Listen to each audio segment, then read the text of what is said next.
This podcast may contain adult themes and triggering topics. Please be kind to yourself if you get triggered by what we discuss. Also, this isn't a substitute for therapy or counseling. Please listen to the appendix at the end for some of our recommendations for resources that will help you find a qualified mental health care provider. Now, we take you to a time in the near future where emotional abuse has been appropriately deemed a crime, and the survivors find a home to reclaim their lives and freedom. This is Haven, and these are the stories of the reclaimers.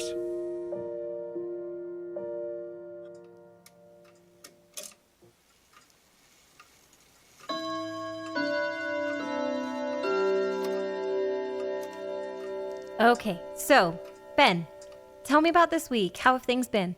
Well, I've been spending more time with Rose. Oh, yeah? How's she doing? She's good. I find her restful, calming. I'm glad you're finding that with her. That's got to be a good change from the time you spent with your abuser. Truly. You know, I find myself going over and over everything that happened with my business partner. May I have your permission to use my empathy while we're together today? Oh, no need. I'm all right, truly.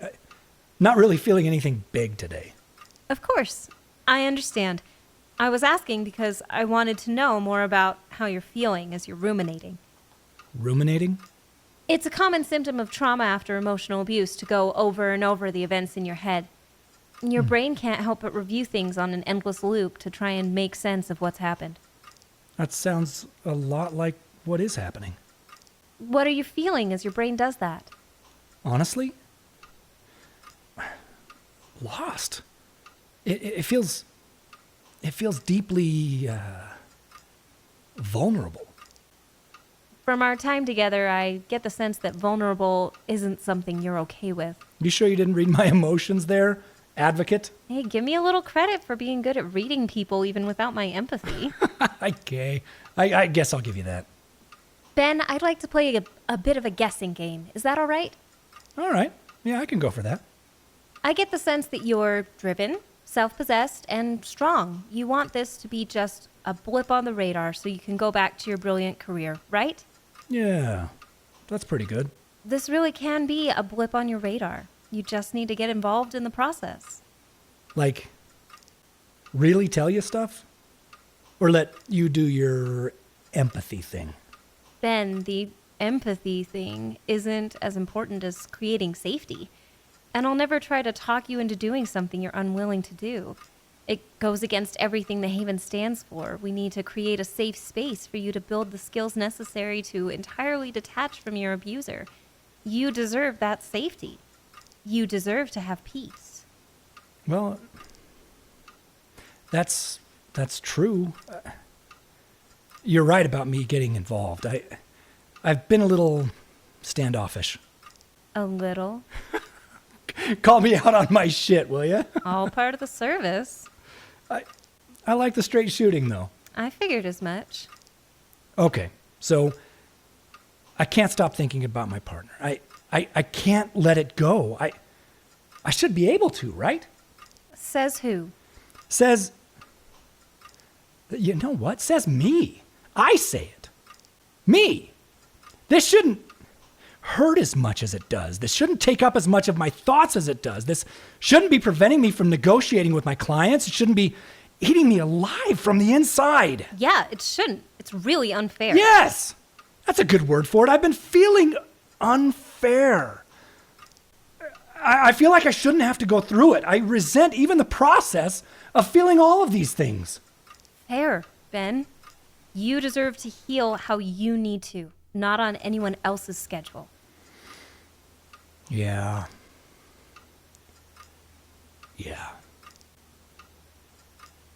How's the intake packet going? Gotten to the tools yet? I haven't really read anything, but I've watched the videos. Videos are good. What tools do you remember so far? Well, there's replacements, fantasy, the knowledge one, getting more knowledge information. Fabulous. Well done. What about sort it out? Oh yeah, something about ownership. I didn't really understand that one. It has to do with a mental exercise I recommend anytime things get emotionally overwhelming. Something about determining what's mine and what's my partner's? Yeah, good. Again, I didn't really get that. We're not dividing assets or anything. Yeah, that's true. And especially since he left you with no word about where he was and no way to reach out to him. This isn't dealing with physical things, though. It's about you being able to sift through what you did, what you felt, what you wanted out of the partnership, and then bringing that into alignment with your needs now. Does it help? I mean, I guess it would, or you wouldn't have it as a tool thingy, but it just seems kind of overly simple. Tell me about the rumination, going over and over the events in your head. Is that helping? Hell no. It's making it so much worse. Right? And how do you stop the rumination? I can't. But I've tried. I really have. I truly understand. Your brain ruminates because it's trying to find closure. But the closure doesn't exist, so you have to give yourself the closure. And I do that? How? Sorting what you did from what he did. Make the rumination work for you. If you're going to be obsessing about it anyway, use the rumination for your good. Sort what was real and what was fake. Sort what was cruel and what was just interaction. Sort what actions were yours and what things he did. Are you getting the journal prompt alert from your intake app? Yeah, some days. It's all I can do to write, 1 or 2 words, though. That's still you doing the work, Ben. You're making progress by doing it every day. Okay. I guess you asked me about journaling because I can write down what I'm sorting. That's good, Ben. Yes, that's why I asked. No, I just remember that and thinking Pheeny must have written it or something. Pheeny is the major architect of the tools, but he had a lot of feedback from others who know what it feels like to be where you are right now.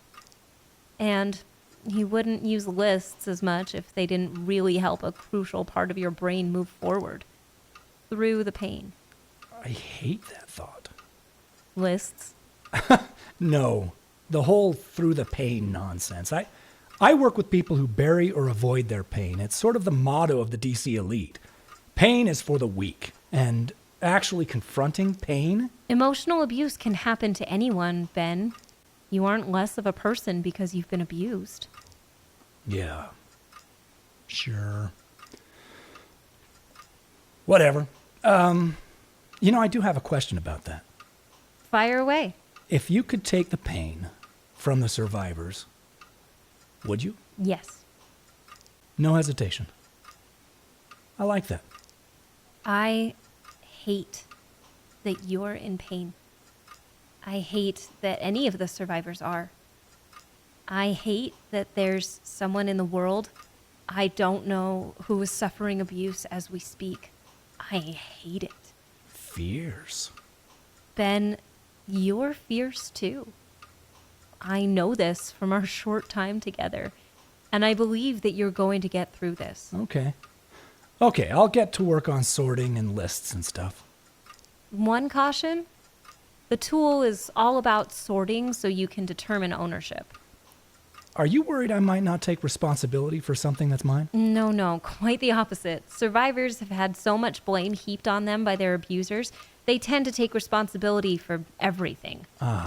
Okay. Caution. I'll take it. I know you had a meeting to get to. Yes, thanks. Same time on Friday? Yep, see you then.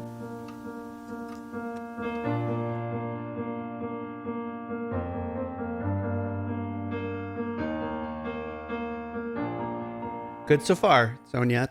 Who's left? Ben. Wow. That's quite a lot of anxiety. Are you okay? No, I'm not. Okay, breathe. No, not that. The anxiety is well-founded this time. Pheeny, I'm concerned. Really concerned. Yeah, I'm getting that. What's it about? That's the trouble. Something is up, but I can't tell what. And my biggest fear is that I'm letting the shame from Truman influence how I see my concern for what's happening with Ben. Tell me about what's happening with Ben. Let's start there. He won't let me read him. Yeah, that sounds like Ben. He did the same with me during intake. Okay, well, that's something. There's more, though. Sonia, whatever it is, we'll work on it together. I just can't tell if I'm feeling real intuitive stuff or if I'm just feeling residual shame from my experience with Truman. It's all very tricky. Let's pause for a minute on that question. What if we go back to your original psych background? Like from college? Yeah. Tell me about studying psychology. What about it?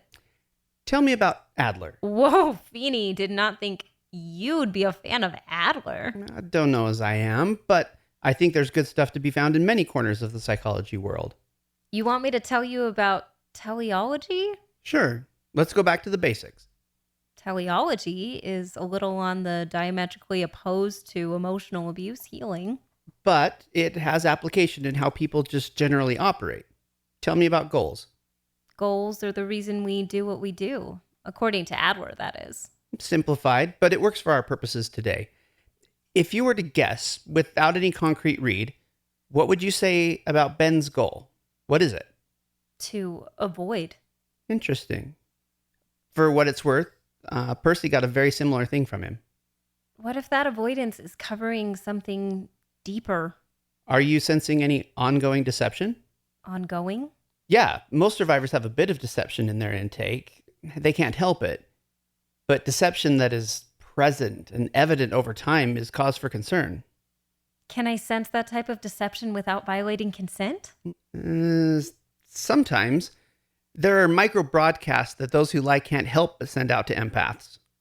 I don't think it's like that. It's really just a gut feeling that something isn't right. Unfortunately, we can't base investigations on gut feelings. What if there was a secondary reason, something else that came up? Could I cross that line then? Directive 1 for the whole reform justice system is consent. You know that, Sonia. Yes, I do. I just think that some circumstances warrant a reevaluation. And how do we know in advance what circumstances deserve such an action? Okay, you've got me. I get the point. And I'm not trying to sidestep consent. I'm worried because my gut is telling me something's off and I don't know what to do about it. Until you get his consent, just keep doing what you're doing. Keep his goal in mind and lead him from where he is to where he wants to be. He just wants to avoid things. He wants what every other survivor wants. He just wants relief. Pheeny, that's really wise. Well, I should hope so. I have been doing this for 2.5 decades now. Thanks for the calm wave. I need it. I know it's tough to get used to making consent such a high priority, but it's there for safety.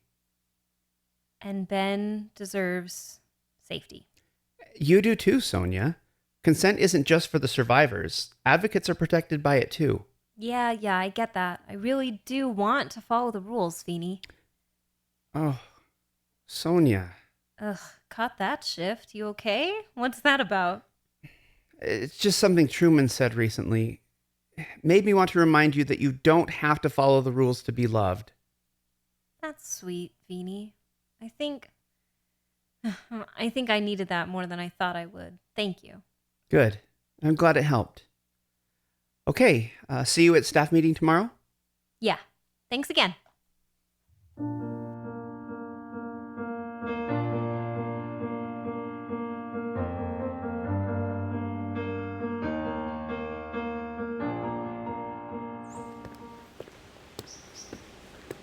Sonia, wait up!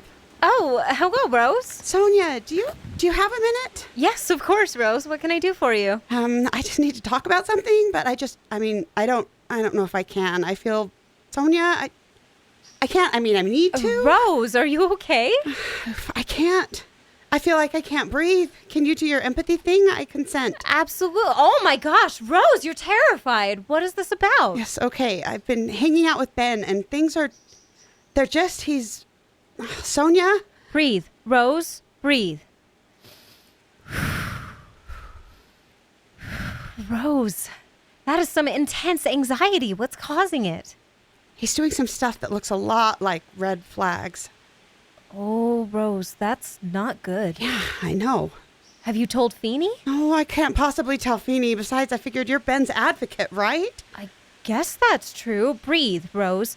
Have you told Ben you're uncomfortable? No, I know he's a VIP. I don't want to be wrong. Okay. I think I know what to do. Come with me. Where are we going? Well, we're just going right here. No, this is Ben's lodge. Rose? I'm going to do something that isn't exactly, Percy approved. No, don't do anything bad. I don't want you to get into trouble. Rose, it will be all right. Just keep breathing and stay here. Are you sure? Yes, wait here. If you're hanging out in the front, no one will think twice. I'm going to see if I can get any closer. I'm not great at a distant range. Okay, but if he comes out, what do you want me to do with him? Try and get him over by the docks. I can wander by easily over there. Okay. Hurry, Sonia, hurry.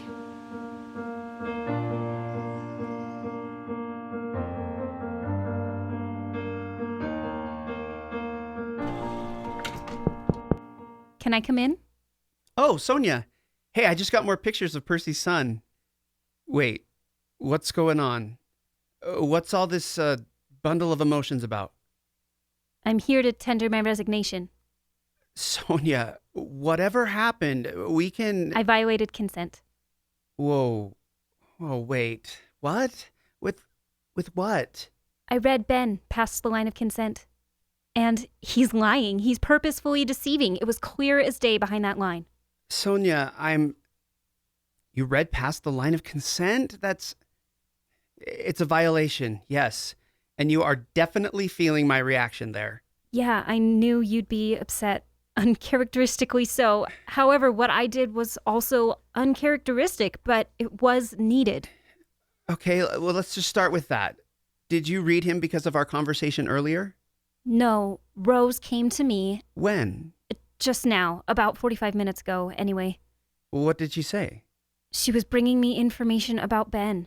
He's been raising red flags with her. She was scared, terrified. She was making my heart beat faster. That's how scared she was.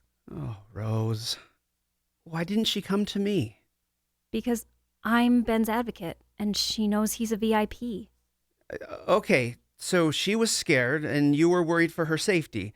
We can take that to the Oversight Council and explain. You're definitely not the first advocate to fear for someone's immediate safety. It's still not a valid reason to violate consent, but I can see how that would lead you to take action like that. So there is no need to tender your... No, Pheeny. There's more. There's more? Yes. After I figured out that Ben was lying, I needed to know what he was lying about. Oh, I am getting that dread, Sonia. Just tell me what happened. I know the directors have access to the survivors' comms in and out to protect everyone and keep up with any messages to abusers, right? So I used Percy's logins to go into the tracker and see what comms Ben's been getting and sending. Wow. I'm speechless. This is a very serious combination of violations, Sonia. I knew you'd be disappointed, but Pheeny, it had to be done. No! Sonia, it didn't.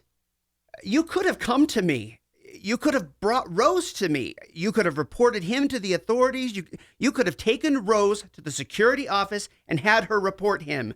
There were 100 things you could have... Actually, none of that matters now. Sonia, I don't know what you are thinking here. And yes, I'm getting that feeling of... What is that? Brave resolve? I don't even know how to describe that. No, Pheeny, listen, I intercepted a message and you need to hear it right now. Absolutely not. No, I am not hearing anything, Sonia. No, you are going to hear it, You Pheeny, and I are because going I'm not straight some down to the incompetent, security office triggered right advocate now. here. There is a real danger, and you need to see this message because I was right about Ben. Sonia, right doesn't matter here. I know, but safety does. And I just put my entire career on the line for that safety, so you've got to listen to this. Hey, Mike, I finally found it. Finally. I'm going to download it and bring it back physically. I don't want the Haven's comms team to get it before I can get it to you and your drop-off location. And, hey, I haven't heard back from you in a few weeks. I know things are crazy with the current session, but I thought you'd be happy with my progress. In any case, I don't think they'll miss me for a few days. At least Percy certainly won't. So I'll keep the bed warm for you and be there waiting when you get home tonight. I love you. See? Okay, see what? That he wants to hide this from us? Yeah, most Washington elite, as Ben calls himself, still struggle with coming out. So Ben has a boyfriend. So what? Sonia, this is not a message that we need to be listening Pheeny, to. look at who he sent it to. Sonia, I am really getting... Mike Daniels. Pheeny, the com address. It's a senate.gov. Mycroft Daniels. Oh, where are you going? To find Percy. If Ben has anything to do with Mycroft, I need to make sure she's got her advocate there when she finds out.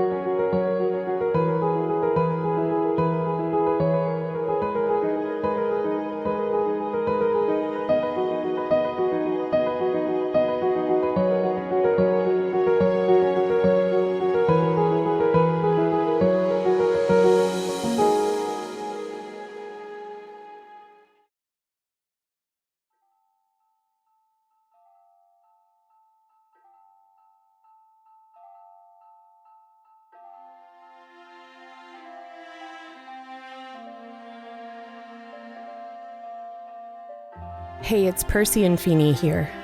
What you've just heard is a work of fiction, but we know that many listeners are living in a world of pain that isn't fictional at all. At the end of every episode, we're going to include an appendix of sorts. Some things we hope will serve those who live with the reality of fear and pain every day. First, we want to let you know about our website, www.empowering.tools, where we keep an ongoing list of books, websites, hotlines, and many other resources for victims and survivors of toxic relationships. Second, we'd love to hear from you. If you'd like to share your story with us or let us know how the episode impacted you, we'd love for you to reach out. These are deeply emotional things, and we want to give you a chance to share. We're a small team, so an in-depth response isn't always possible, but we do read every message we receive. Third, if you're in crisis or you need to find an immediate way out, we recommend joinonelove.org. Simply text "Love Is" to 22522* to get an immediate response from a peer advocate, or call 800-799-7233 for the National Domestic Abuse Hotline. If your abuser is a parent or a non-romantic relationship, there are other resources we've listed on the website that are just for you. A reminder, emotional violence is still violence. You don't need to have bruises on your body to deserve help, and it's okay to feel what you're feeling when you call. Fourth, be safe. For some, getting out will take planning and time. If you know you need help, do what you need in order to safely get away. Lastly, we know how difficult it can be to believe there's hope on the other side of a toxic relationship. Many on our team know the devastatingly difficult steps it takes to get away from an abusive predator. But there is hope. You don't have to do it alone. If you don't have supportive family or friends, you can still find support at the hotlines we mentioned earlier or at a local hospital or shelter. Thousands of survivors have made it out. Getting out and reclaiming your freedom can be your story. We believe in you. We believe in your future. And we believe in your right to that freedom.